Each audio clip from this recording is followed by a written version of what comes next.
नमस्कार दोस्तों, मैं मनोज कोटयानी आपका स्वागत करता हूं आपके अपने चैनल पे। दोस्तों आज हम बात करेंगे IOL chemicals and pharmaceuticals limited के क्वार्टरली रिजल्ट्स जो कि हाल फिलहाल में अभी ताजा रिलीज हुए हैं उनके बारे में। तो दोस्तों सबसे पहले आपको ये बताना चाहूंगा कि as per the company and as per market standards also जो भी एक एक्सपेक्टेशन थी, कहीं ना कहीं ये जो रिजल्ट्स हैं वो एट पार रहे हैं।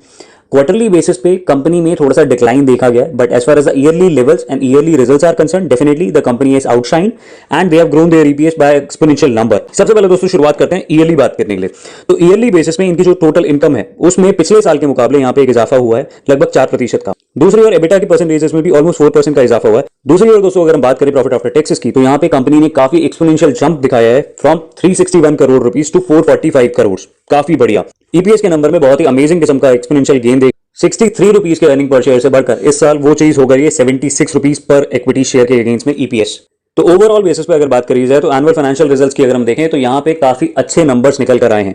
अब बात करते हैं थोड़ा चिंता विषय पे, तो वो है इनके क्वार्टरली रिजल्ट्स। दोस्तों इनके क्वार्टरली रिजल्ट्स में यहाँ पे एक जगह जहां पे ओवरऑल इनकम में डेफिनेटली एक इंक्रीमेंटल रेवेन्यू देखा गया है, 4% की इनकम बढ़ी है 447 करोड़ से 467 करोड़ ऑन वाई लेवल्स। लेकिन परेशानी क्या हुई है कि इनकी एक्सपेंसेस काफी ज्यादा मल्टीफोल्ड तरीके से बढ़े हैं, जिसकी वजह से इनका जो overall net profit after tax था for this particular quarter in comparison to the Y levels, वहां पे वो चीज 90 करोड़ से घटकर 75 करोड़ रह गई। तो ऑलमोस्ट 17% का यहाँ पे डिक्लाइन देखा गया, जिसकी वजह से अगर ईपीएस सिर्फ क्वार्टरली बेसिस के नंबर पे अगर मैं बात करूं तो वो 16 रुपए पर शेयर से घटकर ऑलमोस्ट 13 रुपए ही रह गया। तो ऐसे में ओवरऑल जो पिक्चर निकल कर आ रही है दोस्तों वो ये कि इनके पिछले क्वार्टर्स में जो कि बहुत ही कमाल के रिटर्न इन्होंने दिखाए थे, उसकी बदौलत ओवरऑल ईयरली रिजल्ट्स में काफी ज्यादा अच्छे तौर पे आउटशाइन किया गया है। मैनेजमेंट कमेंट्री में इनके सीईओ डॉक्टर संजय चतुर्वेदी जी ने बताया है कि कंपनी ने अभी ताजा बहुत सारी नई मैन्युफैक्चरिंग फैसिलिटीज भी इंस्टॉल करी है, जहां पे ये लोग अपने मेन स्ट्रीम इनकी overall best API product generating जो रेवेन्यू है यानी कि आईबीओप्रोफेन के, उसके लिए ही इन्होंने नई नई फैसिलिटीज डेवलप करी है। और साथ ही साथ इन्होंने ये भी बताया कि यहाँ पे मैन्युफैक्चरिंग कैपेसिटी जो कि इथाइल एसीटेट की थी वो 87,000 एमटीपीए से बढ़ाकर ऑलमोस्ट 1 लाख एमटीपीए तक कर दी गई है। इनकी बैलेंस शीट में ऑलमोस्ट 50% का बैलेंस शीट साइज में इजाफा हुआ है। लेकिन यहां से बात निकल कर आती है अब मुद्दे की, और वो ये दोस्तों कि पिछले साल भी मोटा मोटा इसका जो स्टॉक का प्राइस था वो इतने ही रुपए का था।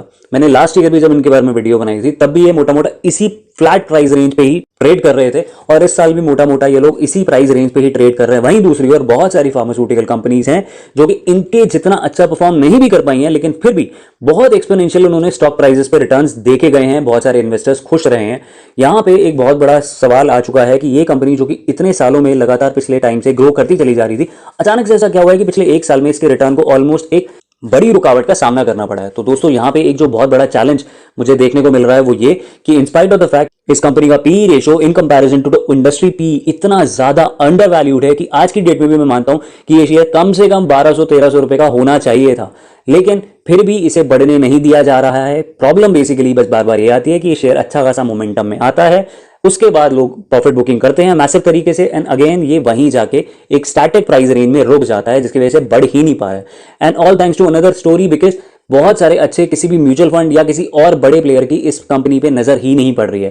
प्लस बीच में थोड़ी बहुत ये भी बातचीत आई थी कि डायरेक्टर्स पे भी कुछ एक प्रॉब्लम्स चल रही हैं, कंपनी के ऊपर कहीं ना कहीं इनसाइडर ट्रेडिंग और बाकी सारे चिंताजनक भी विषयों में फंसे थे, थोड़ा सा अटके थे।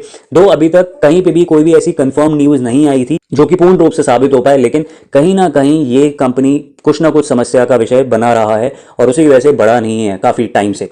अब ऐसे में दो चीजें निकल कर आती हैं। एक तरफ हम लोग बोलते हैं कि यार हम लोग वैल्यू इन्वेस्टिंग के लिए जाएं, कोई ऐसी कंपनी जो कि बहुत ही कम प्राइस पे आपको बहुत ही अच्छे फेयर वैल्यू पे मिल रही है, बट द प्रॉब्लम है कि वो कहीं ना कहीं अभी ग्रो नहीं कर रही है। Should we enter into those companies और not?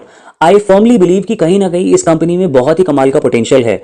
The only problem which is facing right now is कि समहाउ इसका प्राइस ट्रेड नहीं कर पा रहा है बियॉन्ड अ सर्टेन लेवल।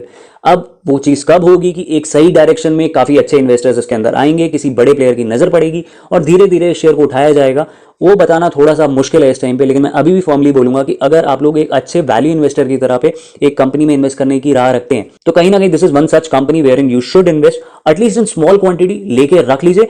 इसका प्राइस एक रेंज बाउंड रहा है पिछले 1 साल से, लगभग 600 से लेकर 800 के बीच में ये लोग ट्रेड करते हैं और उसी के बीच में रह जाते हैं। तो काफी ज्यादा डाउन साइड भी नहीं देखने को मिला, ना काफी ज्यादा अपसाइड। तो अगर एक अच्छी प्राइस रेंज में एंट्री ली जाए और वहां से एक अच्छी जगह पे अगर एग्जिट किया भी जाए तो एक अच्छा खास नियमित तौर का रिटर्न आप डेफिनेटली आपसे सेफली निकाल सकते हैं। This is something which I have observed in the past 1 year and I bet on that. So take your call accordingly and just let me know कि क्या आपका वर्डिक्ट है इस पर्टिकुलर शेयर को लेके और कैसा रहा आपका एक्सपीरियंस दोस्तों। मुझे कमेंट करके जरूर बताइएगा, चैनल सब्सक्राइब करके बेल आइकन जरूर दबा दीजिए ताकि इसी तरीके से मैं लगातार आपके लिए लेटेस्ट वीडियोज ला पाऊं। मिलूंगा दोस्तों अपनी अगली वीडियो में, तब तक के लिए जय हिंद।